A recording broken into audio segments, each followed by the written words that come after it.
Hey guys, I just want to bring you up to date with my cash envelopes. They are digital, but I do keep track of everything in this very tiny, very currently messy little book. So I thought I'd just go through it and show you what's been going on. So if you remember from last paycheck, sorry, not the one that I just had on the 24th, but the one on what was that, the 10th of February, I took money out of my emergency fund to correct some mistakes in a couple of my sinking funds because they had just, I don't know, things had gone really bad. And I had to fix it because there was no way that I could figure out how to do it within the normal budgeting money. So I just pulled from my emergency fund, which I know is kind of cheating, but everybody's budget is their own. It's how I'm making myself feel better. So I have not filled this in yet with the money that I'm putting in from the paycheck from my February 24th payday. But it will be in soon. I suppose I should have filled that in before I started filming this, shouldn't I? Okay, I'm gonna go do that. I'll be right back. Okay, I'm back. I did math very quickly, so let's hope I didn't mess it up. My grocery one. So, okay, where are we here? On the 19th, I spent 10 bucks and 2 cents. Riveting, I know. And on the 16th, I spent $54.91 at Safeway. So my balance right now is $244.95. Now, if you've watched my budgeting video for my February 24th paycheck, you'll know that the $80 that I would normally be adding into this fund for my groceries is actually going onto my Visa card because I did a trip with a friend down to the States and we went to Trader Joe's and I bought a ton of groceries. So I'm going to put the money that would normally have gone to my regular grocery shopping towards that credit card payment. And then I'll pull from this very minimally over the next couple weeks because I bought enough food that I don't think I'll really be needing to go grocery shopping except for the bare minimum things like milk and eggs for at least a couple weeks. So, and oatmeal. Yeah, so I have this little balance in there of $244.95, and I'll use that for absolute necessities that I need in between now and the next time I need to do a proper grocery shopping. But I'm hoping I can get through until next paycheck with, like I said, just buying the bare minimum things and then really eat my way through my pantry and my freezer, because what's the point of buying food and stocking up if you don't actually eat it, right? Striker, little kitty cat. Because I topped him up on the 13th, but I forgot to write it in, so it's all messy. So on the 13th, he had a balance of $26.08. And then on the 17th, I bought him dry food, and on the 19th, I bought him wet food. So that actually put him into a negative of $24.89. And then I put in the actual, the top up that I had done to get him back up to what his sinking fund is supposed to be at all times, which is roughly $50. So I topped him up by $23.92, which then put him at a negative of 97 cents because I had overshopped from, if he had been at his normal balance. It makes sense, I promise. I promise. So on the 24th, just today, transferred over $27.50 because that's how much I transfer over bi-weekly. And now his balance is $26.53. I'm wondering if I should up his cash envelope balance, where his baseline is supposed to be, because I keep ending up going into the negatives. And I mean, I keep fixing it, but it shouldn't really be happening like that, especially when this was food purchases. But what happens when the next time I have to buy food and kitty litter, right? I didn't think he needed more than $50 a month because I thought it kind of averaged out to roughly that once you took into account how often you're buying things, but I think I'm wrong. So I may have to reassess his amount. Takeout, as of the 18th, I had $54.57 in it, and you can see I ran out of space there, so I've started a new takeout page. So I had a couple eat outs. I had a mistake. So I did an Uber Eats thing. That's totally fine. But then for some reason, so I ate out via Uber Eats twice, and one of them came out of this, and then one actually went onto my credit card, and I don't know what I did wrong there. So I paid off immediately the amount to the credit card that was the Uber Eats charge. But then one of them came out here, and then of course they always separate out their tip, which drives me nuts. I don't know what's going on with that one. As you can see, I had $28.60 for Uber Eats on the 18th. And then on the 20th, so that's combined. That's the food and the tip. I combined it into one line there. But then over here on the 20th, it's the tip, but the actual charge for the amount, or like for the food, went onto my credit card. I don't get it. I had a couple Starbucks runs, things like that. I never know if I should put those under takeout or miscellaneous or food or fun or whatever. I don't think it really matters as long as I have the money to pay for it. So this time I put the Starbucks under takeout. Then I added in the $50 this paycheck, so I'm at a balance of $88.56. My takeout one is the one I seem to do the best with. Miscellaneous.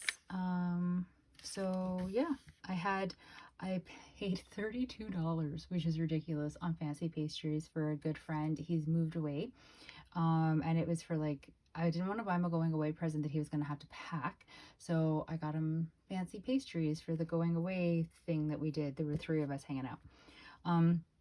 And yeah, so right now the balance in that one is $63.33. Fun also needed a new page. You can tell where my priorities are with things. I had to top up that one as well by $89.67 the last paycheck, like on the 10th, because of the mess up I had done. So once I added the top up and then Bill's going away dinner and brunch with a friend, I was actually back in the negatives by $9.27, but then I added in the $50 from this paycheck, so I'm at a balance of $40.73. I need to be more careful with this one. Sadly, because my friend Bill has moved away, I will be more careful with this one because it is one less person I will be socializing with, and I don't socialize with a lot of people. So yeah, it's a sad reason. It will be more under control. But, you know, he's happy where he has moved. Well, I don't know that he's happy yet, but he's happy for the reason that he moved, so that's good. Work parking. Oh, I forgot to add in the money I'm putting into work parking. So I had a day, we had a stat in the last 2 weeks on the 20th, and then I had a day that I had to take off because I had to go get some like medical tests and stuff done, and it just made more sense to take the whole day than to like work part of it and be in and out. So that actually, but I had originally was going to be in and out on that day, so I was going to have to pay for parking. So now I'm like $8 over, which is not a bad thing. So I will be putting in the $80. Well, here, I'll just write it right now. February 24th.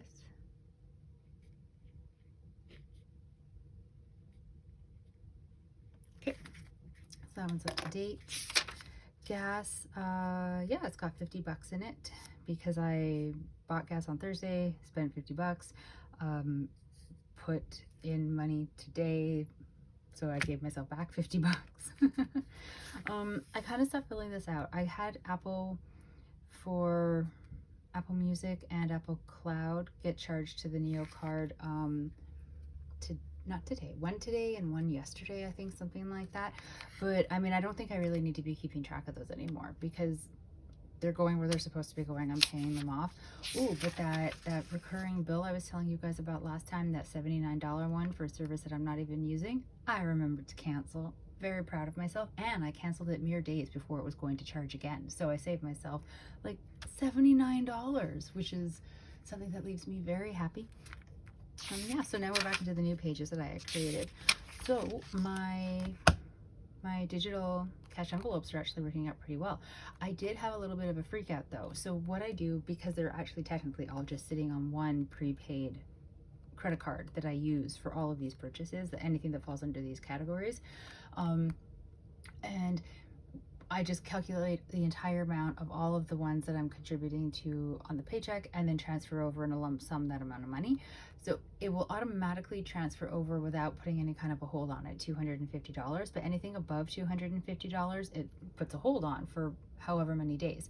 So I did my normal transfer. It's like, it turns into like $300 and something, and I'm used to like the 250 going and then the remaining kind of transferring over however many days afterwards. It's not really that big of a deal, but I did, because of the top up, I also transferred over an additional amount of money after, and that had an even longer waiting period before it actually processed through. So at one point during this past week, like, I opened up my banking apps and my Wealthsimple finance apps like daily pretty much, just to take a look at them, make sure everything looks okay. And I opened up the Wealthsimple one, which is where I see the balance for all of these envelopes, and it was down to like 70 something dollars, and my heart, I'm not gonna lie, like it just froze, because all I could think was, what have I done?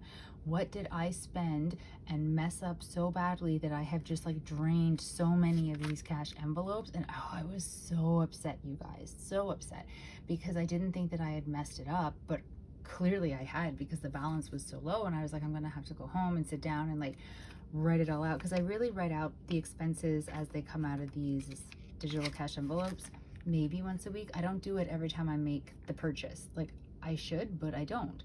And so I was sort of like, what did I miss? I missed something, or like, did like my thing get hacked? Did somebody take my money? Like just what have I done? And yeah, when I actually sat down to look at it, it was because not all of the money had transferred over, but I had made some payments, and so it was like artificially lower than what it was going to really be. It was just not everything had cleared yet and processed through.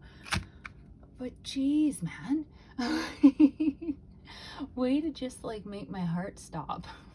Money causes so much stress. But yeah, so these are all doing pretty good. I will be looking at the one for Striker and seeing if I should be like giving him a bit more money. And yeah, but everything is going okay with them so far, and it is actually for the most part keeping me in check.